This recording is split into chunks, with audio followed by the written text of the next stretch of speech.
பாத்திரங்களும் ஒன்று. முதலாம் அதிகாரத்திலே அந்த பாத்திரத்தை அவன் எடுக்கிறான். 5ஆம் அதிகாரத்திலே தானியேல் புஸ்தகம் 5ஆம் அதிகாரத்திலே அந்த பாத்திரத்திலே அவன் என்ன செய்கிறான்? என்ன செய்யலாம்? 5ஆம் அதிகாரத்திலே தானியேல் புஸ்தகம் 5ஆம் அதிகாரத்திலே என்ன நடந்தது? அதே பாத்திரத்தில தான் அவன் அந்த குடிக்கிறதுக்கு என்னத்தை கொண்டு வர சொன்னா? திராட்சை ரசத்தை கொண்டு வர சொல்லி இங்கே இருந்து கொண்டு போன அந்த பாத்திரங்களை தான் தன்னை கொண்டாட்டத்துக்கு பயன்படுத்துறான் அரண்மனையில வச்சு. அப்பொழுதுதான் கையிலே ஒரு சுவரிலே ஒரு கைவிரல் தோன்றி என்ன செய்யப்பட்டது? இது அந்த வரலாறு எழுதினது. 5ஆம் அதிகாரத்தில் அந்த விடயம் இருக்கிறது. இது தேவனுடைய பாத்திரம். தேவனே அதை பொருத்த முடியவில்லை. திடீரென்று அவர் சொல்லி என்ன செய்தார்? தானியேல் புஸ்தகம் 5ஆம் அதிகாரத்தில் வாசிச்சு பாருங்க. அவன் செய்த காரிய பாத்திரத்தை கொண்டு போனதும் இல்லாம பாத்திரத்தை என்ன பண்ணினார் பாருங்க. 5ஆம் அதிகாரம் 1ஆம் வசனத்தை வாசிங்க. பெல்சாத்சார் என்னும் ராஜா தன் பிரபுக்களின் 1000 பேருக்கு ஒரு பெரிய விருந்து செய்து அவர் பெரிய விருந்து செய்தார். என்ன செய்தார்? பெரிய விருந்து செய்தார். அவர் பிரச்சனை இல்லை. அவர் ராஜா, ரெண்ட காசு இருக்கு, அவர் விருந்து செய்யலாம். அவர் செய்த வேலை என்ன? வாசிங்க. அந்த 1000 பேருக்கு முன்பாக திராட்சைரசம் குடித்தான். அந்த 1000 பேருக்கு முன்பாக திராட்சைரசம் குடித்தார். பெல்சாத்சார் திராட்சைரசத்தை ருசித்துக் கொண்டிருக்கையில் அவன் தன் தகப்பனாகிய நேபுகாத்நேச்சார் எருசலேம் தேவாலயத்தில் இருந்து களவாடி கொண்டு வந்த பொன் வெள்ளி பாத்திரங்களில் ராஜாவாகிய தானும் தன் பிரபுக்களும் தன் மனைவிகளும் தன் வைப்பாட்டிகளும் எப்படி இருக்குது?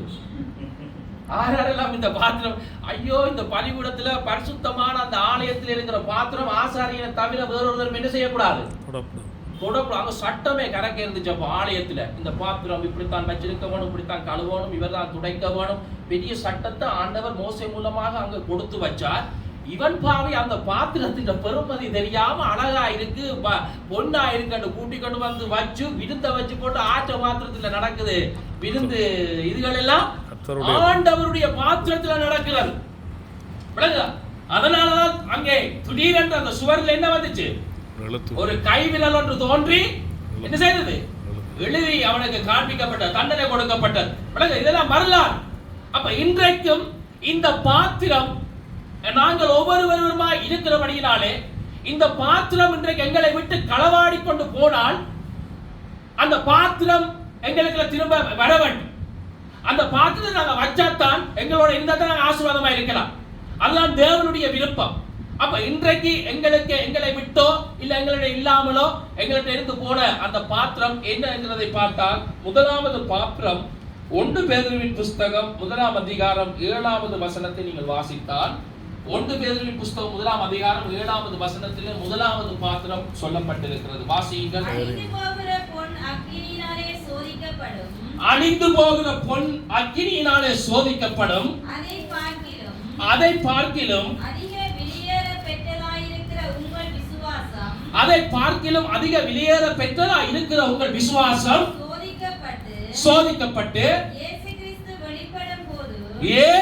வெளிப்படும் போது உங்களுக்கு புகழ்ச்சியும் கனமும் மகிமையும் உண்டாக காணப்படும். அப்ப முதலாவது இங்கே பேதுரு சொல்லுகிற அந்த பாத்திரம் என்ன பாத்திரம்? என்ன?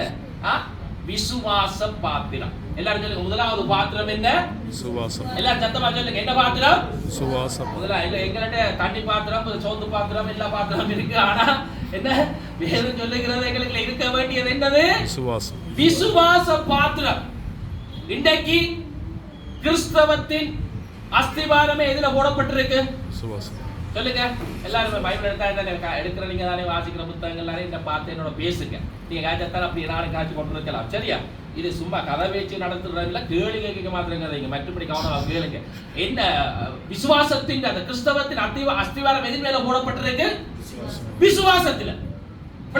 இன்னைக்கு விசுவாசம் என்ற ஒன்று இல்லை என்றால் எதுவுமே தேவனிடத்தில் இருந்து எங்களுக்கு என்ன செய்யாது? வராது. நீங்க எதாவது ரசிக்கப்பட்டீங்க? காசு கொடுத்து ரசிக்கப்பட்டு இல்ல இந்த ஏஜென்சி மேல பிடிச்ச ரசிப்புக்க வந்தீங்க. இந்த உலகத்திலே ஏஜென்சி மேல பிடிச்சி காசு கொடுத்து காரியங்களை முடிக்கலாம். ஆனால் ரட்சிப்புங்கிறதற்கு எந்த விதத்திலும் எந்த வழியும் என்ன செய்யப்படவில்லை, உருவாக்கப்படவில்லை. ஒரே ஒரு காரியம், கிருபையினாலே விசுவாசத்தை கொண்டு கிருபையினாலே விசுவாசத்தை கொண்டு என்ன செய்தீர்கள்? ரட்சிக்கப்பட்டீர்கள். எந்த கிரயமும் நீங்கள் கொடுக்கவில்லை, எந்த விலையும் இருக்கவில்லை.